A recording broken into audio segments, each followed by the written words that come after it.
Welcome to the Ask a Cycling Coach podcast presented by TrainerRoad. Today we have Hannah Otto with us. Hannah, you're fresh off of the Mediterranean Epic. Well, not fresh, but more or less fresh off the Mediterranean Epic.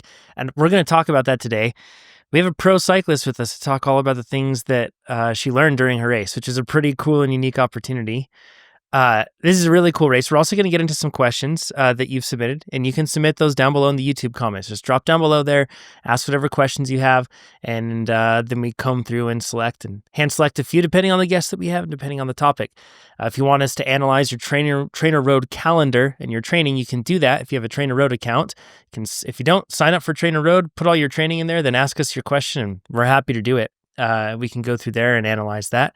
You can leave also those requests down below in the YouTube comments. And big news, Hannah, I don't know if you're a big Zwifter, but TrainerRoad and Zwift now are integrated together. So then you can load up Zwift and every day you can get an AI recommended workout. It's super exciting. So if you haven't tuned into our social channels or across all of our other content channels, you've probably missed all that. And you should go and do it. It's one click, it syncs over. It's super awesome. With all that in mind, Hannah, Mediterranean Epic, it's a 4-day mountain bike stage race. It's kind of different because it isn't just like Cape Epic, other than the prologue is every day is like a really long day, and it's kind of similar in that regard. But these ones, there's a bit more, I guess, variety in the sense of like, you have your prologue, but then it's not just like 80K days or something like that. Or, it's not something that's just like hyper long every day. It's not hyper What's long. the race like? Yeah, there's the prologue day, which is about an hour-long time trial. And then the next 3 days, it is a very long time trial. Especially on the mountain bike. Yes. Like, an hour's really hard. Yes. Yeah. And then the next 3 days are marathon days. They're about 3 to 4 hour days. So solid days, but not super, super long. Yeah. This, where did the race take place? And then I have tons of questions and notes that I want to talk about too. But where did the race take place? Yeah, the race takes place in southern Spain, in a place called Oropesa del Mar. So it's about an hour north of Valencia, for those who know the area. It's right on the Mediterranean Sea.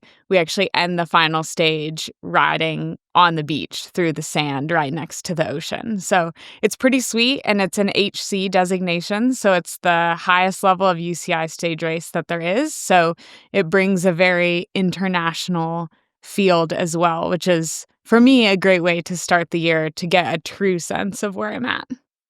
So I have a technical question here on that. If it's an HC UCI race, is it paying you marathon points that would help you get a better call-up position at World Championships in Switzerland this year? And does it pay, does each individual race pay as if it's its own unique race? So is this like a huge points opportunity, or are stage races different? It does give UCI points, and it gives a large amount of UCI points, but the UCI points come for the overall general classification at the end of the race. Got it. Okay, cool. So are you targeting Marathon World Championships in Switzerland later this year in September, I think it is? Yeah, that's a big goal of mine. So cool. This race was very multifaceted for me, which is one reason I went all the way over there to do it, is one, and we can get into this, I love starting the year with a stage race. 2, I wanted to see where I'm at relative to an international field, to very high-level competitors. 3, I wanted to size up some of those competitors who I will see at Worlds, and I might not have a chance to see them again before that. And then 4, getting those points to make sure I have at least a decent call-up at the World Championship. Checking a bunch of boxes then. Can you go over why you like to start the year with a stage race? Because a lot of people probably think the opposite. It's kind of like higher stress, like they feel like they need to be in really good shape for a stage race because everything is going to be day after day after day. Yeah. This is my 3rd time doing this race. I did it a long time ago. I did it back in 2019, and then I did it last year and this year. And I feel like what I've learned is I love starting the year with a stage race because it feels like these back-to-back-to-back learning opportunities. And for me, sometimes, I think for most people, even if things go really well in your first race, even if you win your first race, it can still feel a little clunky. Like, even as Yeah. someone who races 20 plus times a year, that very first time after a couple months not standing on the start line, you're looking at all your stuff laid out before the race and you're like, what am I forgetting? What do I put in my pocket? What's in my saddlebag? I can't remember what. And so I feel like it's really nice to have kind of like this, just you throw yourself into it, and you push through these 4 days, and by the last day it's smooth sailing. You remember everything is again automatic. First day, like I said, you're laying out all your stuff. You're thinking, what am I forgetting? The last day, you're like, oh my gosh, I've done this so many times. It's like second nature again. And then that's how I feel like I end up going into the quote regular season, is with that automated, I've done this enough times already. I got this. It gives you reps. And something that's unique about that too is the fact that, and it's maybe a bit unique to a lot of road stage races that amateurs might do that are listening to this, in the sense that a road stage race typically will have like a different discipline each day. So it'll be like a time trial, a road race, a criterium, maybe an uphill TT or something as well. And that's like 4 stages. Whereas in this case, you do have the prologue, but then for the rest of it, it's kind of like rinse and repeat. So you really get to, it's like the simple basics from clipping into the pedals when the gun goes off and being in the right gear. And like, cause sometimes I've even forgot about that, like first race of the season, and then, but it's also just going into recognizing how you feel with intensity. It's really smart. It seems like a good way to do it. Yeah, and it is. I like that it is rinse and repeat, in that relative to our sport, which changes every single time you line up, it does feel like enough stays the same that when I introduce my own variables, I can actually see how they work. So even though every day is similar, for me, since this is a training race, this is the first race of the season, I'm taking every day of, okay, today I'm going to try this thing. Today I'm going to try this thing. And I'm finishing the race deciding, you know what, that worked really well. I'm going to try that again tomorrow. Or I'm saying, okay, we're not going to touch that again this season. That wasn't something I needed to do. And it's a really nice chance to get through those things versus if you race, I raced 4 times in 4 days. If I race 4 races, that could be 2-3 months where you're sitting around wondering, well, maybe I'll try this. Well, maybe I won't. The stakes just feel so much higher because you don't have as many opportunities to do it again if it doesn't work out. I really do feel like it's a unique aspect of racing, stage racing. Like there's a unique skill set to learn with it. And I would love to see the Lifetime Grand Prix introduce at least one stage race, like even if it's just 2 days or something. I think at the professional level, I think it's a really important thing to have. It could It's be really a cool. really fun and exciting opportunity with the Grand Prix. I mean, they could bring in a notable stage race, like Breck Epic or whatever it is, and I would be thrilled. But it would also be cool for them to also introduce their own style of stage race, which could be very unique to the Grand Prix in that it could be mountain and gravel stages. And that would I be would like love a that. whole nother set of wild. That could be pretty fun. I think it'd be really cool. So, Lifetime folks, please, that would be great to consider that. You guys do a great job and you organize a lot of events. I'm not saying it'd be really cool. I know it's easier said than done. Hannah, I was reading on your blog, which I'll link to your blog down below in the description for this, whether you're listening or watching. And you noted like that you were testing, like it's a good opportunity for you to test different things. And you noted some specific things. And I also want to fully give you license to say, I'm not going to share the details about that because you are a professional. This is your job.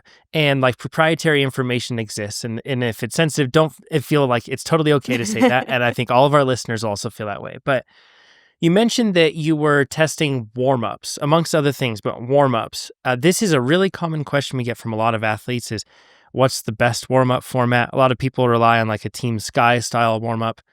What that is very commonly is like athletes will start out, they'll slowly ramp up, they'll do some clearing efforts, and then they'll do like one and before those clearing efforts, they might be riding right around like sweet spot to threshold for a bit. And then that kind of like clears things. It gets all the jobs done in terms of like muscular recruitment patterns, getting all of those firing, circulation, and blood to all the different parts of the muscles. And like, that's kind of like the whole thing, right? And it gets all those things done. Now, for you, what were you testing here? What was your warm up beforehand? And what did you learn from testing warm ups here? Yeah, this is kind of an interesting conversation because obviously I've been racing a really long time. Obviously, I've done many warm-ups in my career and they've worked. Like it's not like, oh, I don't have a warm-up that works. What do I do? But I have found that over the years, it feels like, especially with what the Grand Prix is, with all these different styles of racing, it almost is like one size does not fit all anymore. Because the warm up that I'm doing for Leadville doesn't feel as applicable to something like Schwam again. And so Yeah, I've which had, totally makes sense, yeah, by the way. I yeah, mean, you've got like, you've got 8 hours, or for you faster, but like for average people listening to this, like 8 to 10 hours at high elevation versus 1.5 to 2 hours of just all out at low elevation. yes. And so I've kind of tried to take a step back, and I feel like I've gone a lot of different ways with this. I've tried to make one size fit all. I've completely diversified and had a bunch of different warm-ups, and I'm doing something different every time.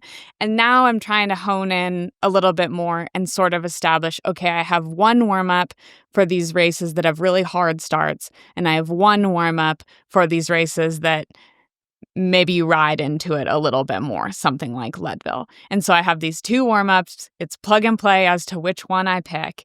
And then I think another element that I'm sort of folding into this as well is something that I feel like happens to me, which maybe someone can relate to, is when I do the same warm-up for too long, too many years in a row, too many workouts and training and racing, I start to establish a barometer. When I feel this way during warm-up, I Oh, perform yeah. this way. And that, to me, is the moment when I need to switch the warm-up because I don't want my warm-up to be an indicator for anything on race day. It is, to me, it's neutral. This is the warm-up. I'm warming up my body. Done. I don't want to be intellectually thinking through, oh, my legs feel fresh. Oh, this effort was harder than it usually is, or maybe easier. I've had it the flip side too, where I'm like, oh, I'm on fire. And then you start the race and you're like, wait, what? This is shocking. Um, and so it's really important to me to also dial in a warm up where I'm not forecasting. And so that was sort of a goal for me in this race as well as, okay, I'm going to establish a warm up and I'm going to work through really neutral thoughts throughout the warm up. And it's literally as simple as that. As my brain starts to think, oh, my legs feel, and then I say, like I'm warming up, like I'm warming up, because it just doesn't, it really, people need to hear this. It does not matter how you feel if you're starting the race. This is somebody's listening to this and just like red in the face. So like, I have to have a systems check, Hannah. Like, without that, how do I know how the race is going to go? It seems like you're advocating for the position of approaching a race with more curiosity rather than deciding the fate of the race based on the intervals that you're doing during your warm up and the sensations you feel. Yes, yes, yes, yes. I cannot tell you how many times I have warmed up and felt terrible and even gone to Clayton on the side and like whispered to him, I feel horrible. What am I going to do? And then absolutely crushed the race, like had the best race ever. And that's happened enough times where I have learned why go through that stress of wandering because Mhm. it's not it just isn't an indicator. Sure, there are times when there's always exceptions to the rule, right? Like you're sick and you're seeing if, oh, can I push through today? Like there's always those exceptions. But when it comes to seeing like, oh, do I have the legs? The warm-up is not the moment to determine that. Decide that at the finish line. Why would Yeah. you pigeonhole yourself for a whole day on the bike in the first 20 minutes? it There's it doesn't make sense, even though we do it yeah, all the time. you're spot on. And there's also so there's a temptation for people listening to this. You go out, you race, or you warm up, you feel bad. You go out and you race and you don't do well. And you almost look back and you go, I knew it wasn't going to be a good day from that warm up. And you almost like, it's like you imply like a shame on yourself for thinking that you could still go hard when you got the signal from the warm up that it wasn't good. And I don't think that there's any world where that's productive thought. Uh-uh. Like, I understand for people like, if you're a forecaster, and let's just say like you're a demand forecaster for a company or something else, you have to look at signals and you have to approach that, and that's one side of things. But if you're an athlete, you're not a forecaster alone.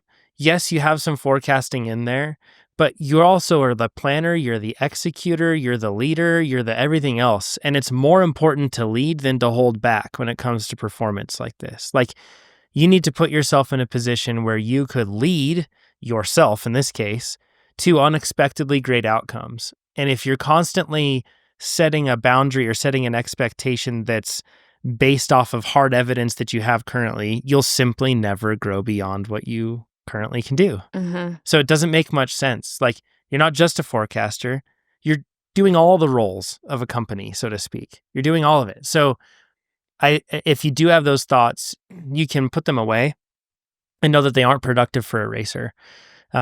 You might be able to get some indication that's like, that's something like, oh, geez, like, if you have an injury or something, you might get some sort of indication there. That's a different thing. But if we're just talking general performance, you can't like cap yourself. So that's really cool. So in this case, you're just changing it up and you're switching up your warm up, and testing out different things. Is there anything that you can share with us from that? Or should we go on to nutrition? Yeah, I think, well, really quickly to kind of button up that thought that you were just talking on, I think, again, this is another reason why the stage racing is so good, because we do typically go into races tapered and fresh. And so you have an expectation about how you will feel. That doesn't happen on day 4 of a stage race. And so I feel like Yeah. it's also rewiring my brain to remember you can perform when you feel like this. And so it's normal for a stage race. And so it's easy to push through that because you're like, yeah, it makes sense that I feel like this. Everyone feels like this.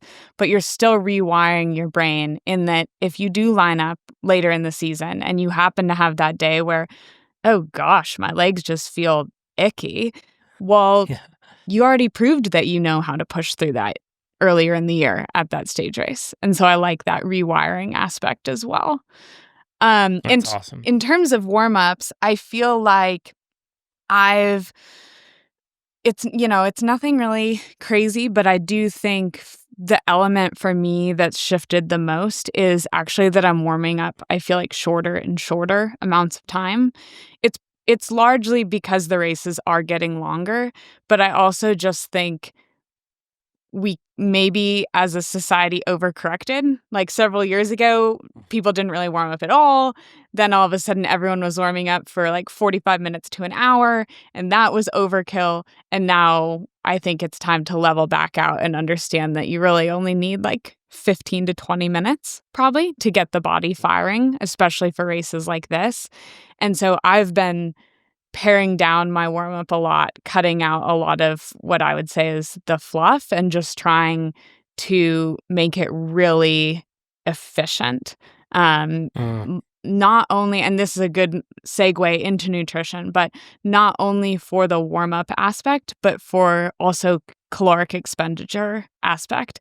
I don't need to burn hundreds of calories before lining up for a race where I will burn thousands of calories. Yeah, it's like, from that perspective, it's like, hey, I'm going to need all the money in my bank account for this big expense, which is the race.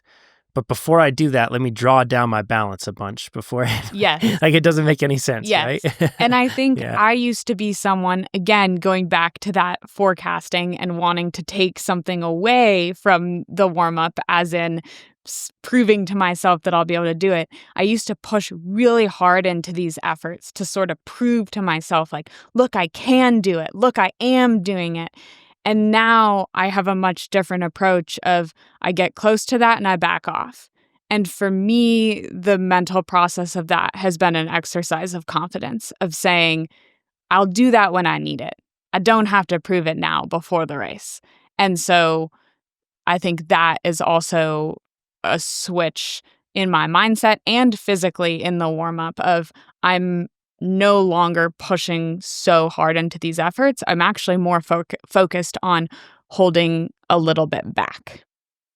Research backs that up too, Hannah. I can't remember the exact studies, but we've dug into warm-ups significant, like very deeply on this podcast before.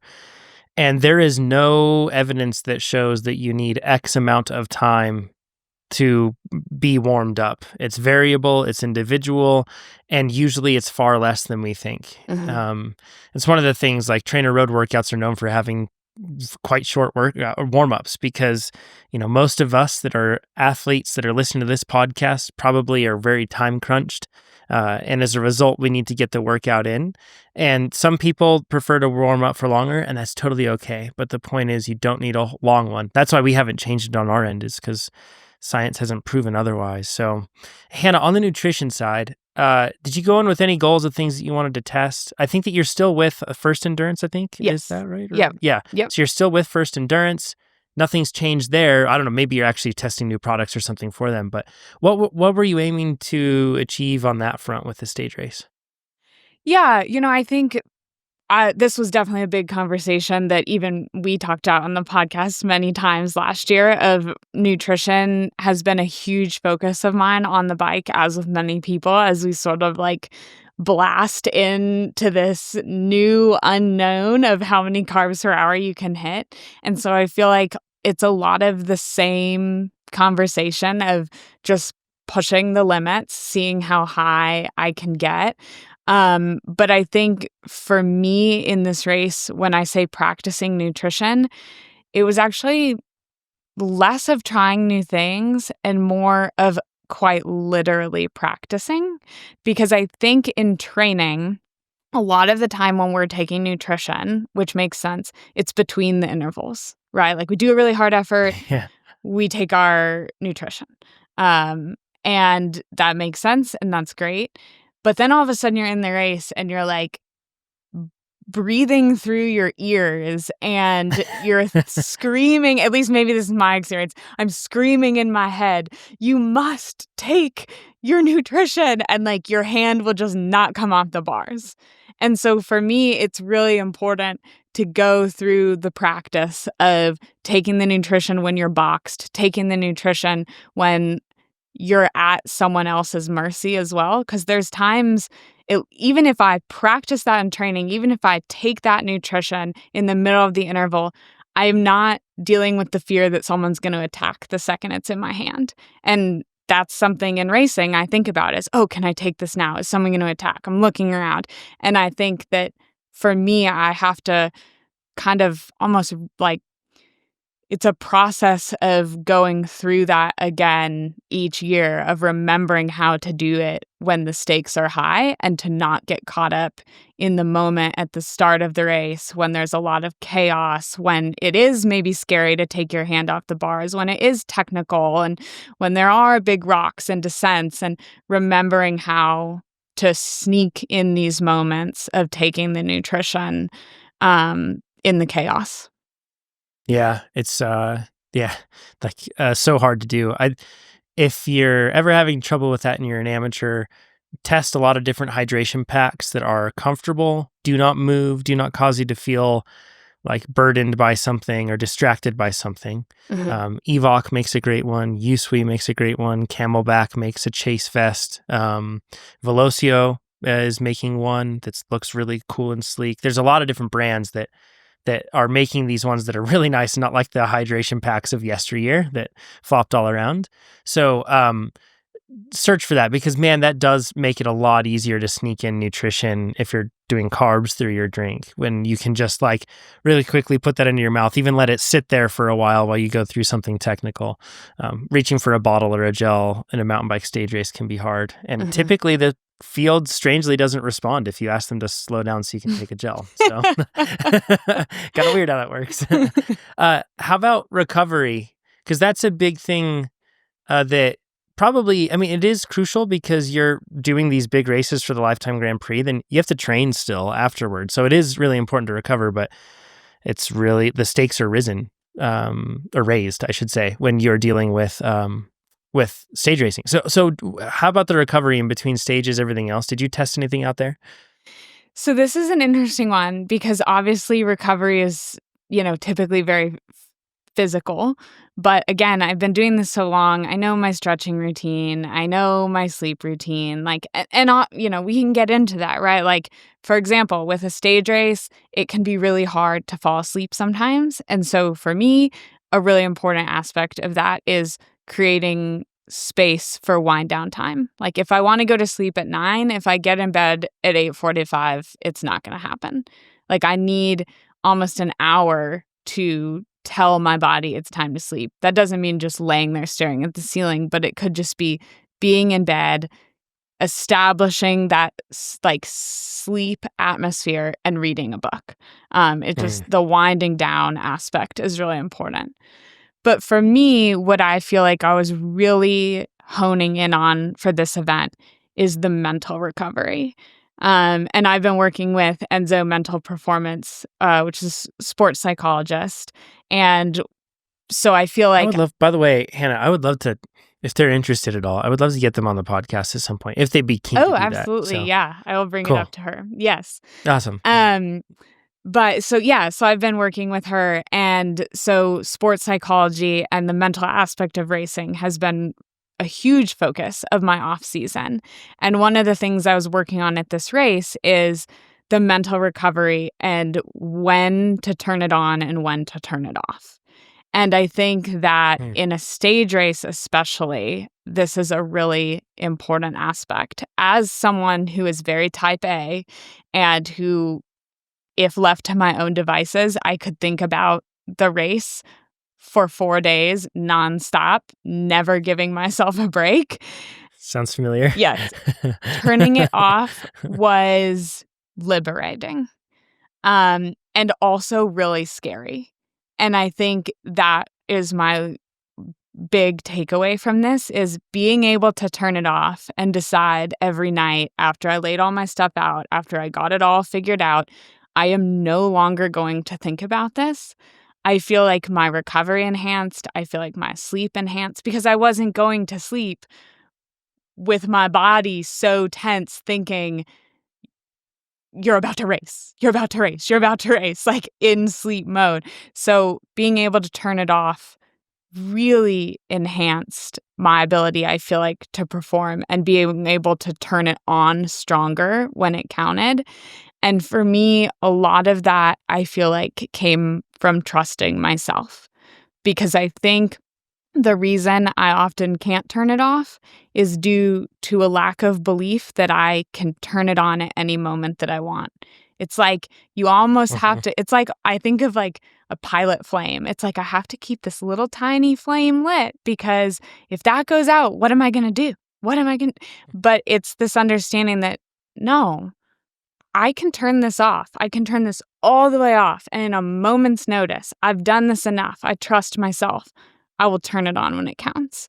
And going through that process and again, rewiring my brain to do it, and confidence comes from execution. So doing it, gaining that confidence day after day there, I think will benefit me all season. Yeah. You had a prologue, you went out guns blazing, and then it sounds like, from what I read there, that toward the end, because you went out so hard, you weren't able to hold the pace, but you were still in good position. And then on stage 2, you had a flat, and it was like that nightmare flat scenario, at least from what I read, it seemed like, where it's like you plug it, and then the air just comes right out.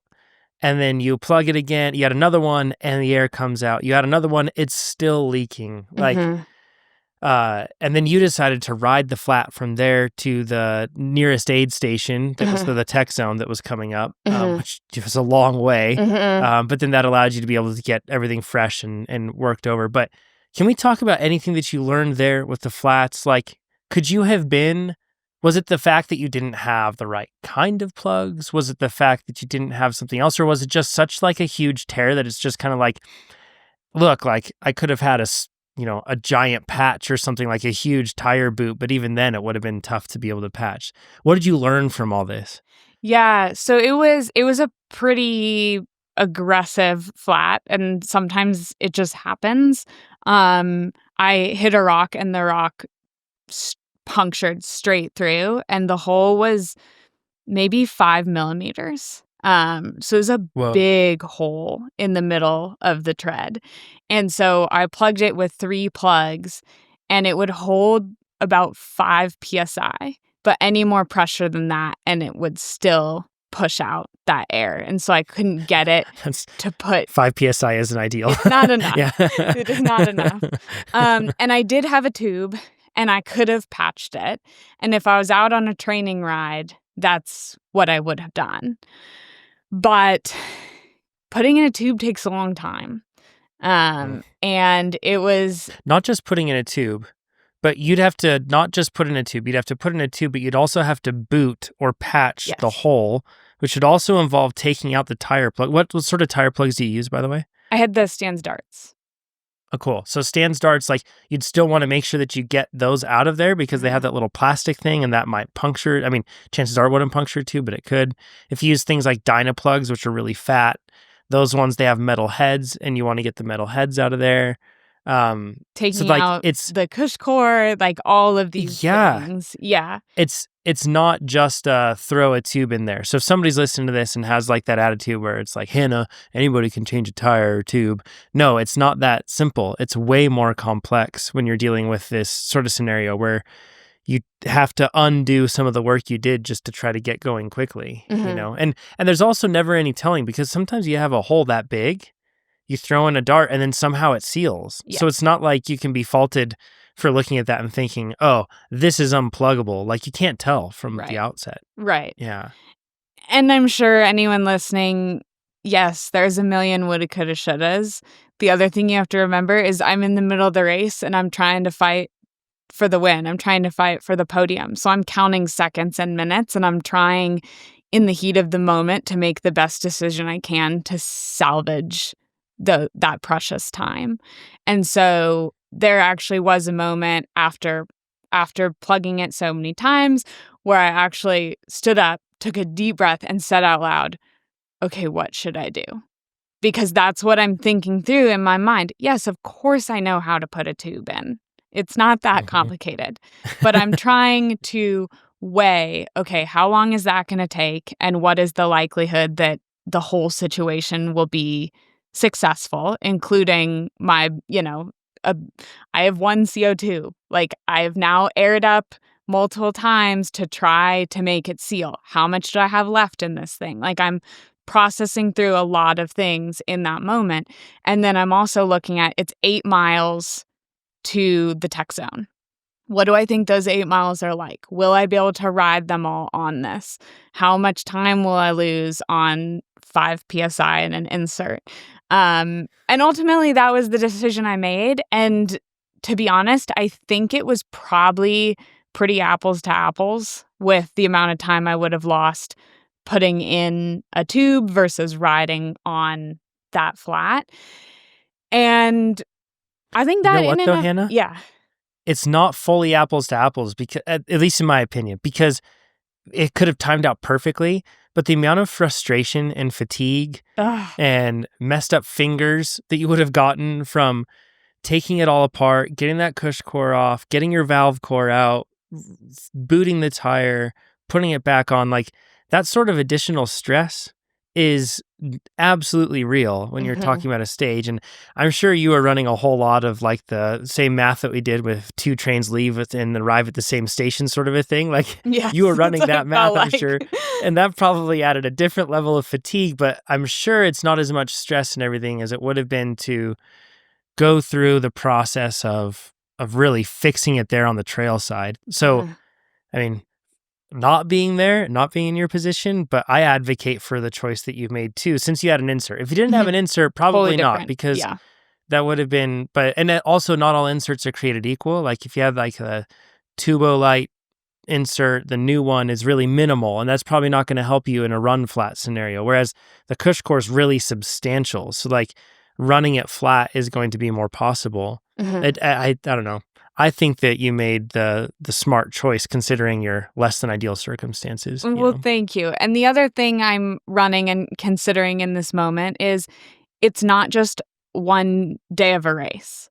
I'm not just out Yes. there in a single day going, okay, well, I'm not going to win today. So let's just tube it up and have a great rest of the ride.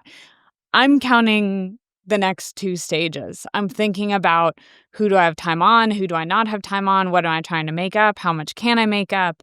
And so I'm also hustling, even though I know today is, I mean, you never know, but today is fully lost. I am not on the podium today, but can I stay on the podium overall? What can I still do in the next 2 days? And so that was a massive factor, and one of the reasons it was crucial to make a good decision and to make it fast. And I think the learnings here are really, even though it seems so simple, one, I think going through those motions is good. Like you can get as many flats as you want or deal with as many as you can in training. You can practice in the garage with old tires and all of that's great. But nothing will feel like standing on the side of the trail watching people pass you as you try and fix it. It is Yeah, such a that's true. different feeling and emotion, and making those tough decisions under pressure. As much as we hate it, it is good practice. Yeah. And also, I've never really played the game of riding on an insert before. And so this was a good experience to see what is that like? What is kind of the tipping point of I should just ride it out versus put something in? Because based on this lesson, I feel like I do sort of have a better gauge of that now. Like if I'm ever a couple miles out from a tech zone, I won't even consider a tube at this point because now I know how far I can go on an insert. Yeah, it's smart. Hannah, I had a thought while you were talking about this. Could be a really bad idea, and I want to get your thoughts, and you don't have to answer on the fly. Uh, the nature of a stage race, and since it's time based instead of points and omnium based, it does make it so that you are always thinking like every second matters. What if the Lifetime Grand Prix moved to a time based GC rather than points based GC? Like it's so many races, they're so big, they're varying in duration. But that could change the racing, maybe. It could be interesting to see. Yes, it would be very interesting. You couldn't have a drop race because everyone would have to have the exact same races for that Which, to make to be honest, I sense. think a drop race is kind of crazy. I mean, it's like you guys are professionals, like you guys can do it, right? I've thought about that Yeah. a lot because it does change things so much because in theory you strategically can pick which race. Like the idea that you can drop your weakest race to me is exactly what you're saying. Like, come on, we're all professionals. We've all signed up for this. But then you think about how most people end up using the drop race, which is an inevitable injury or illness at some point in the season. And then it's like, okay, well, it would really be a lot to either put people in a position to have to line up in an dangerous Great situation. point. And it's such a long season. It's not Yeah. like, it's spanning for the majority of the year rather than, the Tour de France is 3 weeks, right? Mm-hmm. It would be interesting, though. I'd be really curious. Somebody out there who really enjoys this type of stuff, I'd be curious to see if there was a way to run it from like last year, for example, and see how it would change the standings if it was based on time. That's totally possible. Can somebody do that? Drop down in the YouTube comments. If you do that, I'll send you a TrainerRoad bottle. If you can do that. So drop down in the YouTube comments, build out in a spreadsheet in a Google Sheet, like points based and then time based to see how the GC would change. That'd be really interesting. Because that does do things like it weights things like Leadville and Unbound heavier than something like Schwamigan, which on one hand, it's like, weighting races really do. But when you think about the that actually does make sense that those races Yeah. would be weighted heavier because they are More harder. time. Yeah. Yeah, and it's more time. So, there's more time to be lost or gained. So as a result, it does carry more weight. Yeah, it could make sense. On stage 3, back to Mediterranean epic. Sorry for my weird divergence. On stage 3, you had a situation where you're battling with Rosa, closer, and you're racing and Rosa Van Dorn. Van Dorn. Forgive me. Yeah, Yes. Van Yes. Dorn. You're battling with Rosa Van Dorn, and when you're battling with Rosa, there's like many mountain bike stage races, the pro men take off, the pro women take off, and the amateurs take off afterward. And a lot of amateur men, some of them are like recently retired professionals even, but a lot of them are very, very strong. Like they're practically professionals, but they aren't professionals. And as a result, they were, I don't want to say interfering in the context that they were intentionally interfering with your race. However, they were racing in the same space as you guys on that course. When I step back and think about this from a professional athletics perspective, and I think of how absurd would we think it would be if the amateur men were racing at the same time as the pro women at the Olympic marathon or something, we would all think that's insane. Like, don't do that. Don't mess with that race. How do you feel about that? I mean, that's a complex thing to solve. So we can, Yeah. but because it did seem like it was likely influencing your race to a certain degree. And I guarantee, and I'm not saying that you would be more irritated than Rosa. I bet Rosa shares the same perspective. Yes. And that is the savings grace for all of us women is this, and that's what I'm constantly reminding myself as I'm getting frustrated is we're all dealing with the same thing. This is equally as hard for every woman out here. And so it's I've gone through the whole spectrum of emotions on this where it gets very frustrating and I feel, irritated and I let that impact my race. And now I've swung back to okay, this isn't something I can change, at least in that moment. I mean, we can have conversations about it like this and try and make new changes. But in that moment, to embrace it as a challenge rather than a frustration has been the thing that has been most positive for me, and the understanding that we are all dealing with it. And so part of the art of racing is learning how to execute passes on single track trails when it's very crowded. And that's part of how it goes. And so it is frustrating, but it's a part of it and we're all dealing with it. And how you view it is how it will impact you. The one thing I will say that in the context of US racing and UCI racing that I think is an interesting conversation is with UCI marathon mountain bike racing, the women are not allowed to draft on the men, which is not the case for the Lifetime Grand Prix. And I love that rule. And no, they cannot watch us every moment of the race. But this race had e-bikes riding with the top 2 to 3 women at all times during the race. And so at least if you were in a podium position, you were being watched. And so, you had accountability there. You had accountability. And I love that.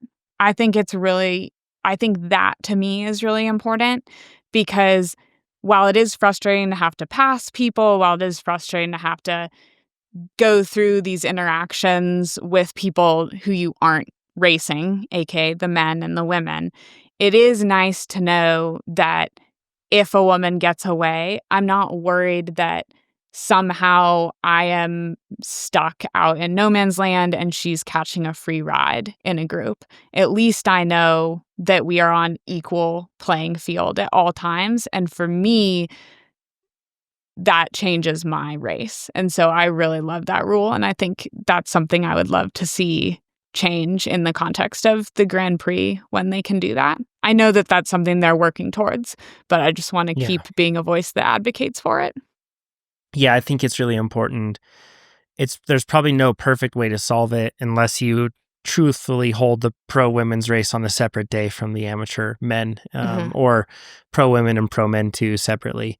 And that I know that increased cost substantially, but Mhm. and there's systems like Race Ranger that have been mentioned that are used in the triathlon side, and there's limitations there, I know, but there's also a lot of potential. I don't know. People should let us know down in the comments what you think. Like, how do we solve this problem to make it so that it's not influenced? On the last stage, on stage 4, it sounds like it was just like a proper like knockout, drag down, whatever battle, like between you and Rosa, just like It was the uh best. This was like proper racing. It's like racing at its absolute best is how I would describe stage 4. Rosa and I got away, I don't know, maybe 30 minutes into the stage, and it was nearly a 3-hour stage, and then it was just 2.5 hours of us going back and forth, that's attacking so each cool. other, and it just felt like we were really well matched, which made it really exciting to I felt like, those moments people say like, "Oh, it's a game of chess." It really felt like one of those moments where every attack was well thought out. You're looking at your matchbook. You're trying to plan your attacks according to how many you have left. You're trying to guess how many they have left. And it just felt like the perfect day on the bike. It's like yeah, the dream stuff, you know? Yeah. For in this race, is there anything tactically that you feel like you did really well when you were racing against Rosa? Yeah, I think for me, the big highlight of that day was learning how to race my strengths.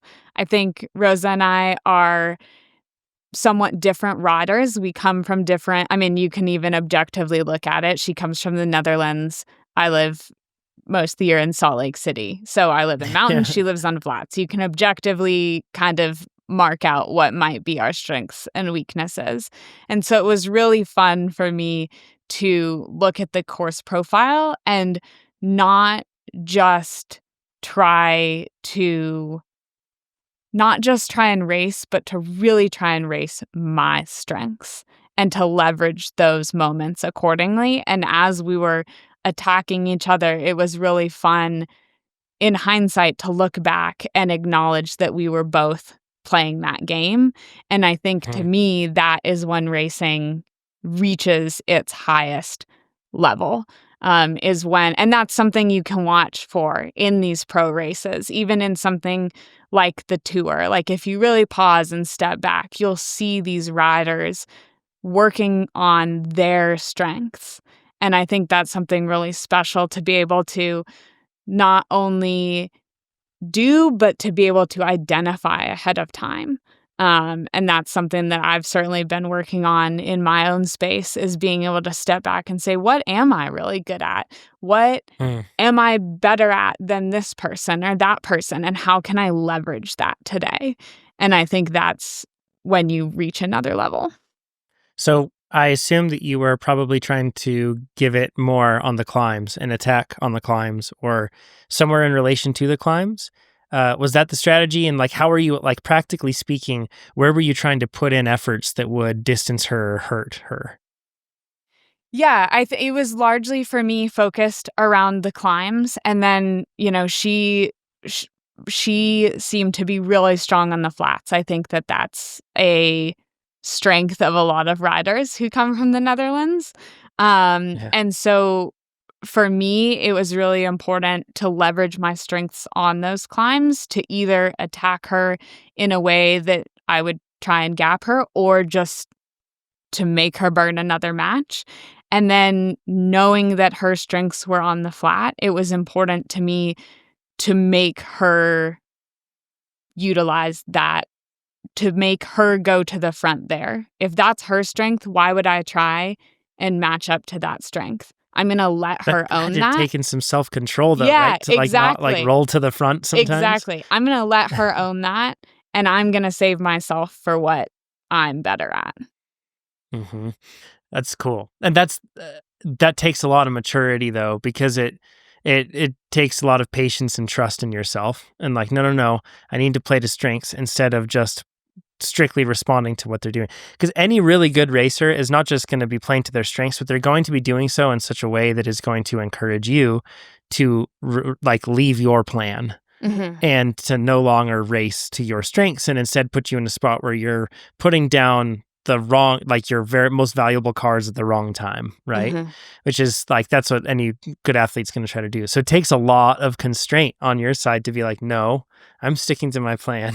Yes. You might get caught by somebody behind. Okay, whatever. I'm sticking to my plan. That's really, that's a lot of maturity. And another fun part of stage racing, because depending on who you're racing and what their strengths and weaknesses are, your plan will also change according to that. And so it's nice in the Grand Prix, we do have that opportunity. We race a lot of the same people. We learn what their strengths and weaknesses are, the same way that over the course of this 4-day race, by day 4, I was able to identify that. And I think that's one of the reasons that both of us had such a great performance on that last day, is because we knew each other and we knew how to try and break each other, which is the best way to race, is when you really are just absolutely hitting each other where it hurts. Yeah. I think so you ended up second on that stage. I think if I remember correctly, you ended up 4th overall. Is that right? Second on stage 3 and 4 and 4th overall. Which, considering the flat catastrophe and everything else, and then also the blow up on stage 1 or on the time trial and stuff, that's super impressive. And it's always fun to be racing forward in GC day after day, you know? Yeah. And I think for me, it was a really great opportunity to also just remember that never give up attitude, because after stage 2 with that flat, I had moved down to 11th in the GC. And I lost a lot of time. And so there was also a piece of me that wondered a little bit after stage 2, should I have just totally pulled the pin, gone super easy and saved everything for stage 3 and 4 and forgotten about the GC and just fought for the stage wins? And I still kind of wondered that going into the next day. But after seeing how much time I was able to make up, it's just another reminder that it's not over till it's over. And I'm really glad that I didn't do that, because, top 5 overall, 4th overall still gets me a lot of UCI points. And it's it's definitely a good result for an HC race. So I'm very happy. And look at the amount that you've learned and gained already in the season. Going into your early races is pretty great. So good job, Hannah. Thank you. One of the things that you mentioned was I saw in an Instagram post, you were mentioning your Koros Dura head unit that you have, the one that has the insanely long battery life. And you were talking about how it's super valuable on these courses that you've never ridden before. It pulls up the climb that you're going to do. And then that way you can have a point of reference and a point of bearing to know that the climb's going to taper off at this point. Or, if I attack now, it's not like I have 20 more Ks of climbing and I'm just going to be completely blown up. But instead, it allows you to know where you're at, know how to be able to pace that. That's relatively new in the world of bike racing. Within the past 5 years or so, I think is really when we've had these Climb Pro style features, maybe a bit earlier. Do you use that consistently in all of your racing? And then I have a follow-on question. What data fields, this is another athlete, a listener favorite question, what data fields do you look at when you race? And is that different than training? Yeah, I feel like I live and die by my Koros Dura in the stage races, in all of the really long races, because in a stage race especially, you're probably not going to see the whole course. And in something like Unbound, some people do, but I certainly don't pre-ride the entire 200 miles. And so there's going to be times out there where you don't know exactly what's happening or what's coming. And so I'll have the climb feature up and it'll tell me the gradient that's coming. It'll tell me how much longer to the top of the climb. And for me, it's just extremely motivating. Like you said, you can plan your attacks accordingly. And sometimes it's also, you can hang on. Have you ever been, everyone has done this, if you ever been in a group going up a climb and you just have that braking moment and you fall off the back and then 20 seconds later, it levels out. And And you're you like, go like, gosh, "What I is could have that? probably No!" done that for 20 more seconds. Exactly. And so I feel like this stops that from happening because I can see, okay, there's only point 0.1 left in this climb. Like, I can suffer for point 0.1 more. And so it helps me, especially not knowing what's coming, be able to wring myself dry more than I feel like I would when there's that uncertainty in your mind. Like, your brain, when it doesn't know what's happening, it's going to protect you. And so that fear response, I feel like, will override and be like, we don't know what's coming. We need to save something in case it's too much. But Yeah. but with the Dura, I can look at it and know, nope, we're not saving it because I can see the descent is coming. And so I can override that fear in my brain. Yeah, it's awesome. It's a cool feature. Yeah. What data fields are you looking at when you race typically? Yeah, um for racing, I'm very focused on what I would call in the moment data. So in training, I am more concerned about forecasting. Like, I'm trying to be in a specific zone for an interval, and so I'm planning that interval out. I'm looking at normalized power and average power for the whole ride because I'm more focused on, like we all talk about a lot on this podcast, being in the zone the whole time. Versus in a race, I'm mostly concerned about what am I doing right now and how do I need to adjust right now because I don't know what's going to happen in an hour. And so for me, those things are distance. I really like the distance to end feature. I know Mm. I could do the math, but it's really nice to have it right in front of you. Yeah. Yes. And then obviously, like I just talked about, the map and climbing steps, stats, time, mostly for nutrition purposes, and then like the 3-second average power. So I can still look down, know what I'm doing right now so that I'm not being crazy, and I can adjust according to that. But I'm not worried about things like overall average power on the day or normalized power on the day because in a race, at least if you're racing for the win, it's different if you're maybe racing something like Leadville and you're pacing yourself. But if you're racing Mm. for the win, it doesn't really matter what your average or normalized power is for that day because every course is different.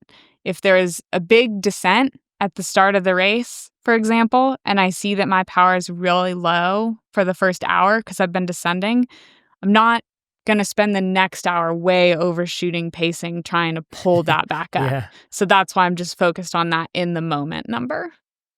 Yeah, I think the only exception to that maybe is if you're like a breakaway rider or Mhm. and you're doing some sort of long breakaway, sometimes it can be helpful to check your emotion a bit to be like, whoa, Yes. okay. And if you do that, it's kind of helpful to have it tied to lap.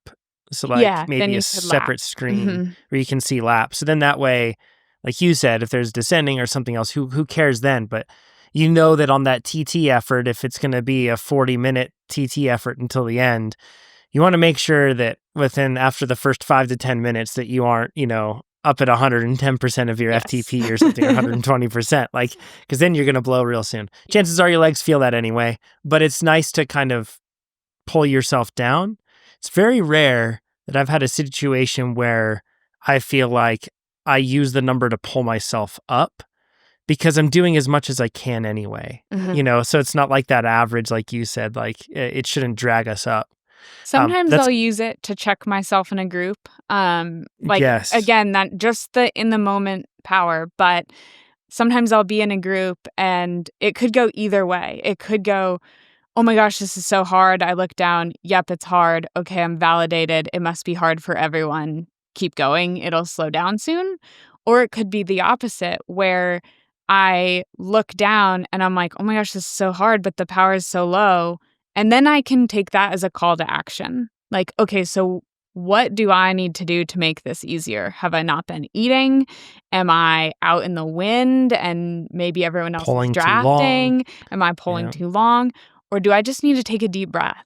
I'm sure if someone's listening to this who's raced in a big group, who's not used to a group, sometimes it can be really overwhelming to be in the huge peloton, and your heart rate and your whole body will be so tense and you'll feel absolutely exhausted and you'll look down and you'll say, but we're not even going hard. And it can just be this call to check your body, to take a deep breath, to remember, okay, I'm safe, I'm fine, I can do this, back into the rhythm. One of the things I never put on my screen, this is a bit of a hot take, come at me if you disagree. In a race scenario, I never put my heart rate on screen. I do not want to see my heart rate because if anything, what will happen is like, let's just say that I see the power and then my heart rate's super low. I'm going to absolutely, my ego is going to gobble up that information and use that to help me make poor decisions later on to think that like, oh, I'm super strong today. Or it goes the other way. And it's like, your heart rate is inexplicably high. Then suddenly you're like, I must be sick. I have COVID. I'm so much slower than everyone. Like your brain just explodes about all the things that could be that case. Or there's a race like Leadville, for example, where it's just like, your heart rate is the weirdest thing in the world and it will not make sense up there. Or a really exciting race like you mentioned where your nerves are just crazy high, So it's just, I never look at heart rate in a race, and I don't want to even know what it is. In retrospect, I can look at it, and even then, I have a salt lick handy, not a grain of salt, because I'm not going to say that that's where my heart rate always is in relation to power with races. It's just always a bit different. So here's another hot take that I think it's a good one. It could ruffle some feathers. I never look at HRV the morning of a race. It doesn't matter. It does not matter. Like in training, sure, maybe, because I might adjust my training. In a race, if I'm still going to line up, why would I just give myself information that makes me feel less confident, potentially? Yes. Why not just assume it's great? And then you still have the data. You can look at it after. You can analyze after, okay, that does make sense why it didn't go as well. Or the opposite. But there's no need to know that ahead of time. Any sort of thing that's trying to imply a training readiness score, never look at it on a race day. It's just, in retrospect, look at it if you want to, but, and especially HRV, because the research recently within the last year, there was a systematic review of meta-analysis, I can't remember which one, but it was put out where it looked into HRV as a metric for predicting readiness to train. And it doesn't correlate strong enough to actually say that there is a significant correlation. Certainly to say that you should base, your decisions off of. So there's a lot of marketing behind that, and there's a lot of things that we can do to try to forecast and seal the fate of the day before we even start it, and we should never do it. I guess kind of going back to the beginning. So Hannah, this is awesome. I feel like thank you for being transparent and sharing everything from your race, because I feel like we all probably get a lot of learnings, and it's just cool to hear like what fast athletes are experiencing. Can we go into Justin's question? Yeah, let's do it. Yes. Okay. So Justin says, hey coaches, longtime podcast listener and racer, but fairly new to winning races. I've hit a point in my life where I have more time to train and focus on racing. And as a result, I'm winning races for the first time in my 40s. On a recent episode with Hannah, you answered a question from somebody that was asking how to race differently now that they are a known quantity and known as a winner. Remember we were talking about this, and that person was talking about the fact that it's like now they're marked and they just can't win, and it's really tough. Justin says, while this was relevant to my situation, the biggest issue I'm facing now is I'm just mentally crumbling. I've tried sitting in and hiding until the end. I've tried going for long bombs. I've tried animating the race to blow it apart. The crazy thing is my power numbers are just terrible.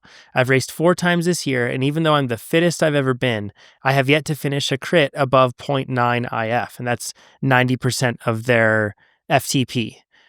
And then says, and I've blown up or come up short in every race. I want to put some context around 0.9 IF. I'm going to do that at the end of this question here. It's like I just can't push the pedals any harder. The only thing that has changed is every year before this year, I was just another guy in the field.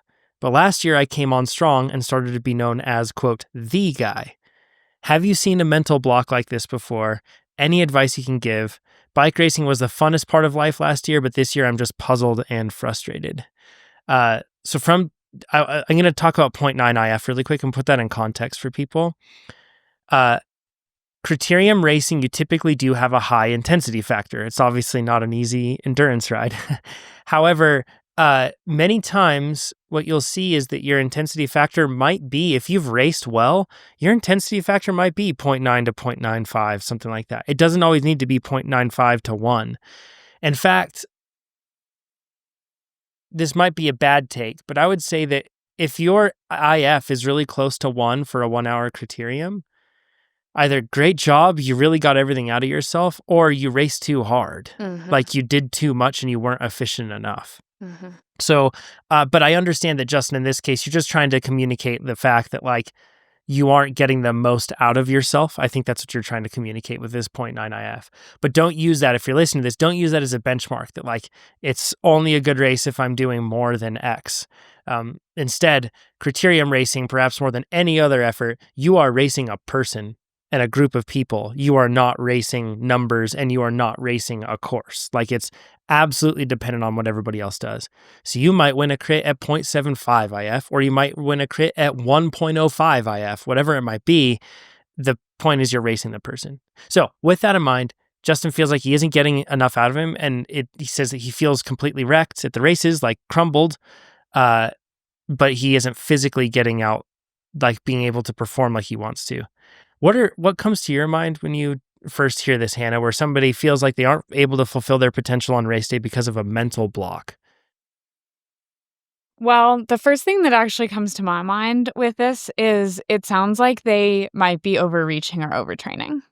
Yeah. We can talk about the mental stuff separately, but especially Which is it's worth stating too with this. Sorry, Hannah, but it's worth stating that I tried to look to see if Justin had a TrainerRoad account, and nothing was linked. So I assumed that you don't have one because your email wasn't in there either. So, so I'm not sure. I would love to be able to look into their account, and then we can see like, oh yeah, indeed they are. But we'll just have to assume. So go ahead, keep going, Hannah. Yeah, I think that, you say that you're the strongest that you've ever been, which is so exciting. That usually comes from a lot of really hard work. And so it also makes sense that you've probably put in a lot of hard work. You have seen the gains, so you're probably motivated to put in more hard work. And you haven't seen it come to fruition in the races. And so the indication is to put in even, or not the indication, the impulse is to put in even more harder work. And this is how a lot of people end up in the overreaching or overtraining spiral. And it's actually a symptom or sign of overreaching or overtraining is to have, before you really dive off the cliff, is to have really strong workouts and underperform in races. This is like, if you read the list of signs and symptoms, that is something on the list. So we don't have their data to know this for sure, but that is the first thing that comes to my mind. It sounds like you are physically flat, and potentially that it can also be mentally flat as well. That's something, again, that comes with overreaching and overtraining, is you just don't have that mental oomph when it counts, because you're already so shelled inside of you that when you need to dig deep, there's nothing inside to latch onto. And potentially related to this too, Hannah, is nutrition. Like, Yes. I, this is kind of I don't want to, this is hard to talk about. So like, I think a lot of people, many times when you get to a point where you feel like you're the strongest ever, and maybe you're seeing on that curve of improvement, you're seeing the slope kind of mellow out on that curve in terms of your numbers.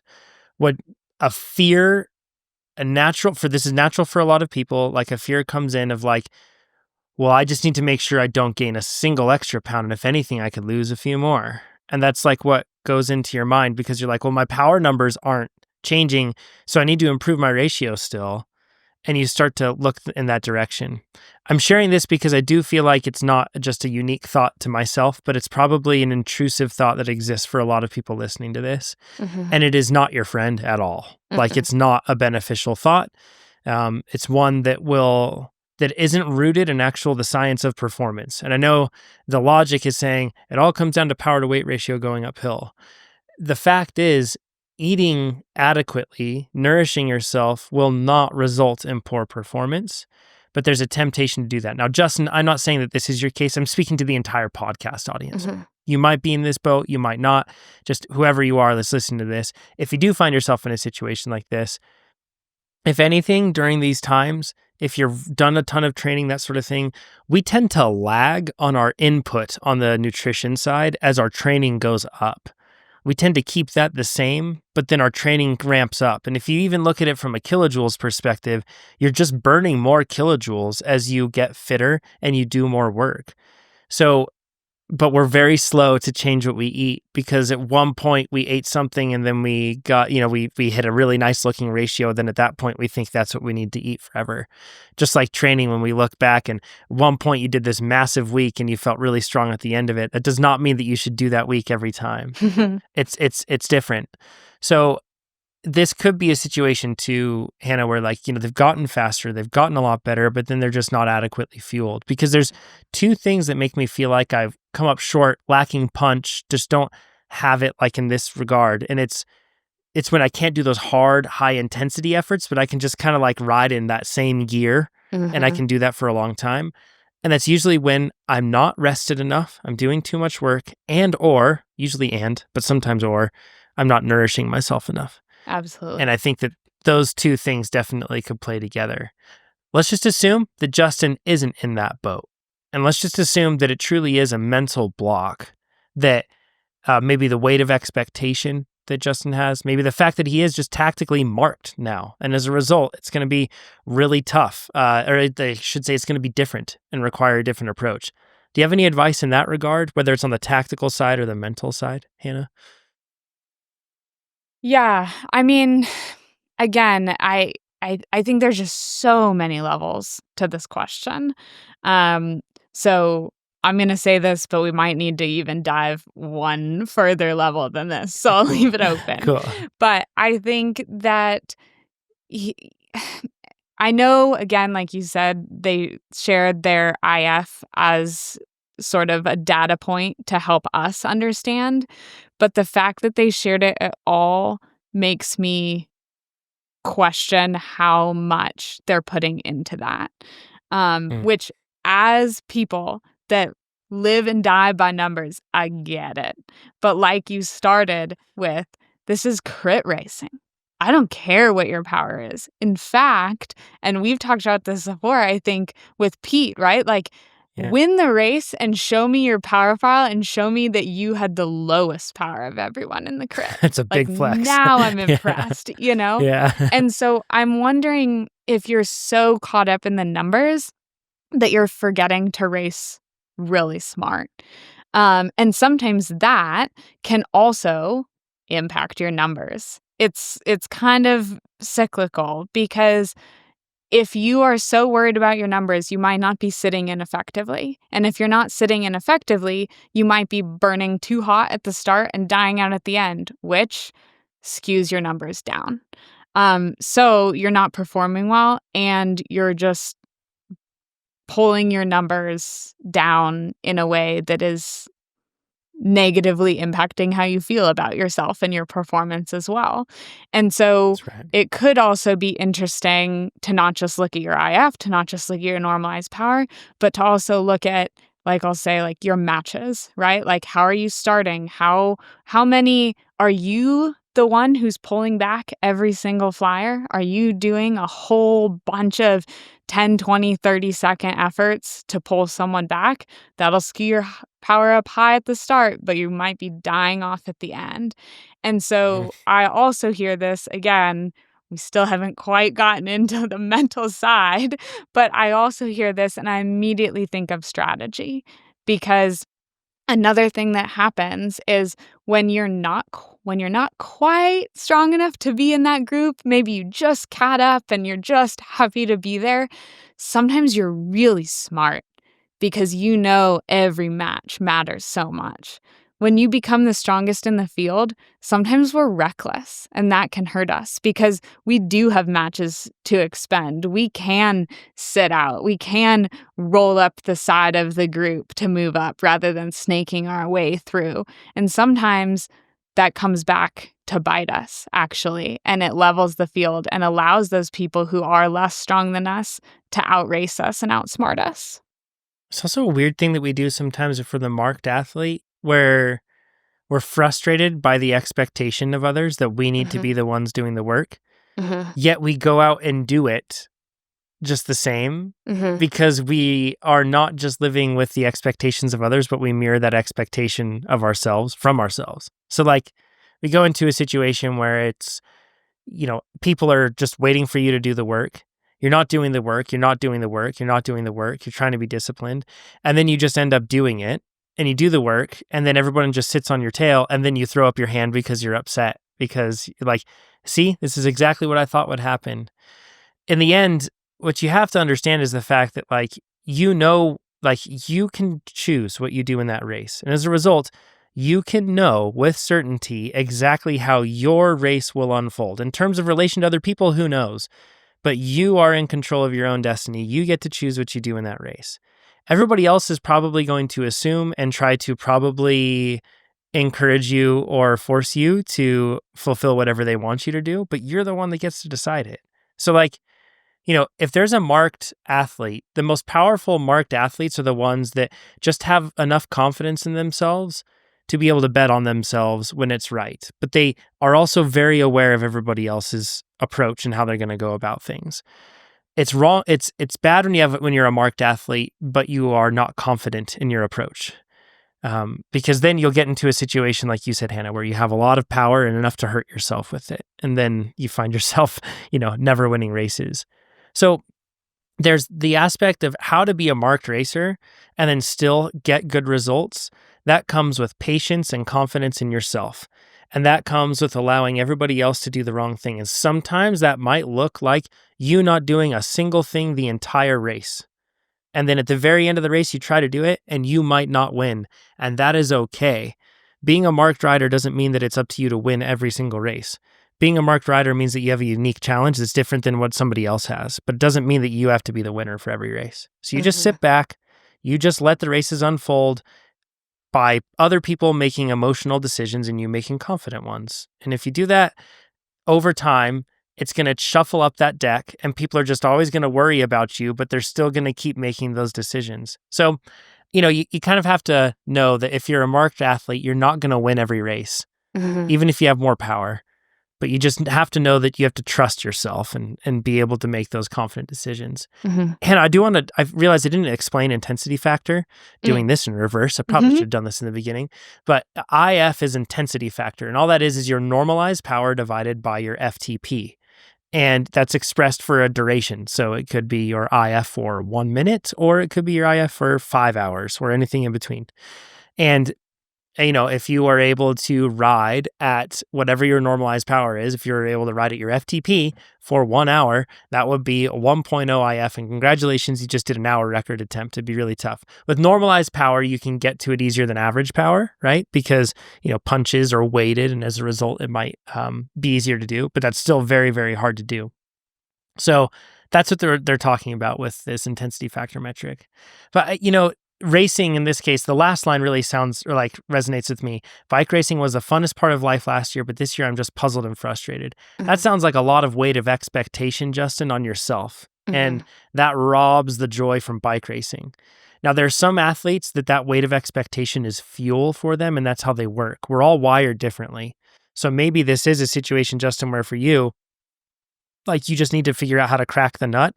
But maybe you're also a person that needs to just relieve that pressure of expectation that you need to win all the time. Bikes are fun and they should be fun. So here's my actionable idea for Justin is I think it's very clear, regardless of what idea they are falling into here, they need to remove expectation, as you just said. They need to race with curiosity rather than demanding a certain outcome. And what I've experienced is I think the best way to do that is process goals. And depending on how heavy this expectation is on you, will probably help indicate what those process goals need to be. The heavier the weight of the expectation, the simpler the process goal.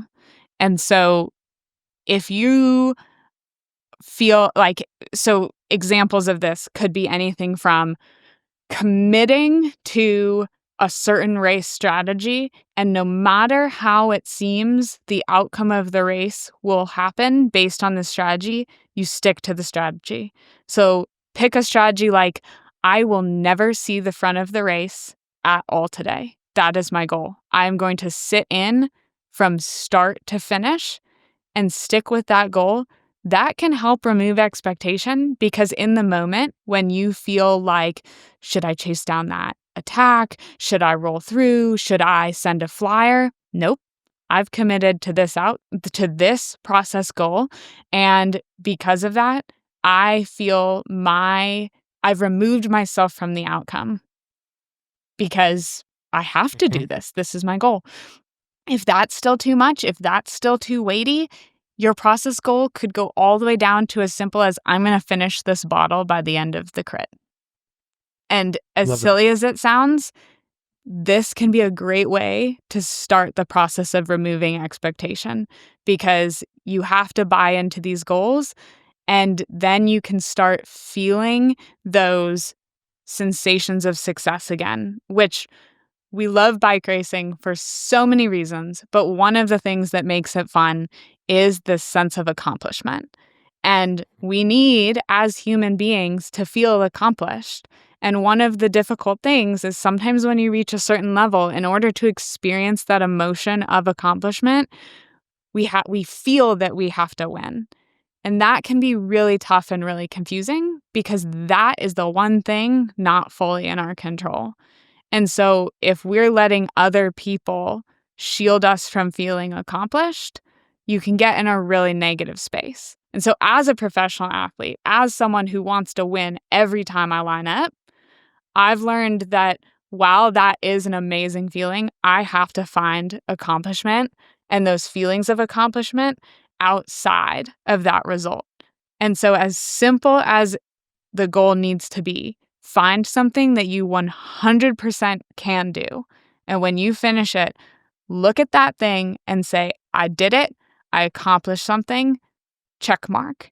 And try and experience that joyful feeling of success again. And I think that will fuel you towards finding the fun in it again. Awesome takeaways, Hannah. And then to reiterate what Hannah was saying before, make sure as a prerequisite to all of this that you are taking your recovery days seriously, Yes. taking your recovery week seriously, not adding on extra. Whatever volume you're at, try cutting it back a little bit, making some of those rides a bit shorter, whether it's an intense one or an endurance ride. And endurance rides are a great way to add a lot of strain that isn't fully productive when you're probably deep into training at this point. Then in addition to that, make sure that you're nourishing yourself adequately. If you have questions on that, look at any of the episodes we've done with Alex Larson and with Kyle Pfaffenbach. We've done a ton of them, and you can go in there. Hannah, great advice. This has been awesome to have you. Before What's we the next leave, race for you? you Oh, yeah, owe go the ahead. people an update on your collarbone.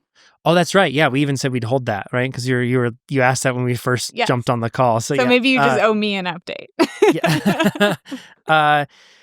It's getting better. Like, it's one of those things where day by day I don't see improvement, but then I look back at the week and I'm like, okay, yeah, I can lift my arm higher than I was. But it's definitely not. I am very comfortable now with the decision to not have done peaks, but challenge. Like, we're just, as of recording this, we're really just like 2 weeks away, I think, more or less, from this one. That would have been a terrible decision. I am absolutely not ready, not only from just a physical perspective, but also a training perspective. That's such a beast of a race to take on. But I'm to the point now. I did with our Zwift club on TrainerRoad, which, by the way, everybody listening to this, our Zwift club is almost up to 4,000 right now, which is crazy because it started less than a week ago. I think it's the fastest growing club on Zwift, which is really cool. So go join it. I'll put the link down below.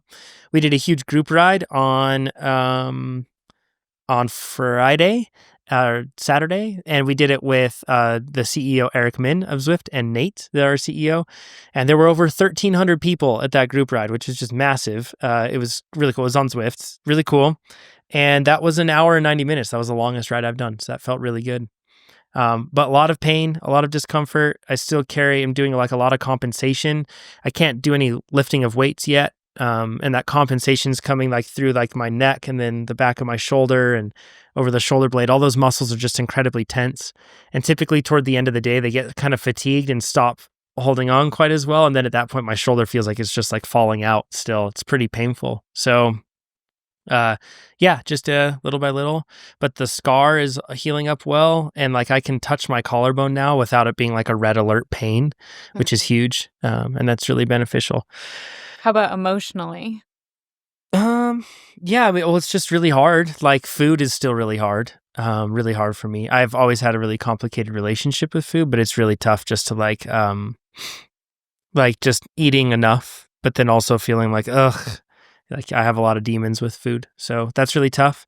And then I miss the consistency of being able to train. But to be frank, over the last 2 weeks, probably wouldn't have been able to train anyway because the Zwift launch has been so much work, so it's been just, all day, every day without any breaks for almost like 3 weeks, almost a month now. So, so yeah, I don't know. We'll see, I guess, now that the Zwift launch is out of the way and now we can start on all the, there's a lot of other projects that we also had going, but we can focus on those. I'll probably be able to get a bit more balance in my life. And yeah, hopefully then I'll be in a better headspace, but it's pretty rough right now still. It's hard.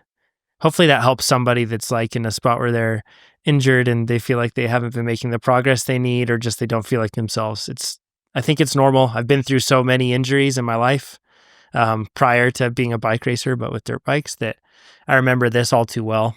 It's just kind of it's a tricky part. So we're inching along though. We'll get better.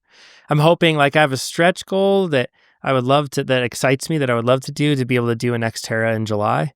But great goal. I'm not sure I'd be able, like, I got to swim a lot to not just be absolutely terrible. And I don't know if I'll be ready to swim that much. So we'll just have to see where it goes.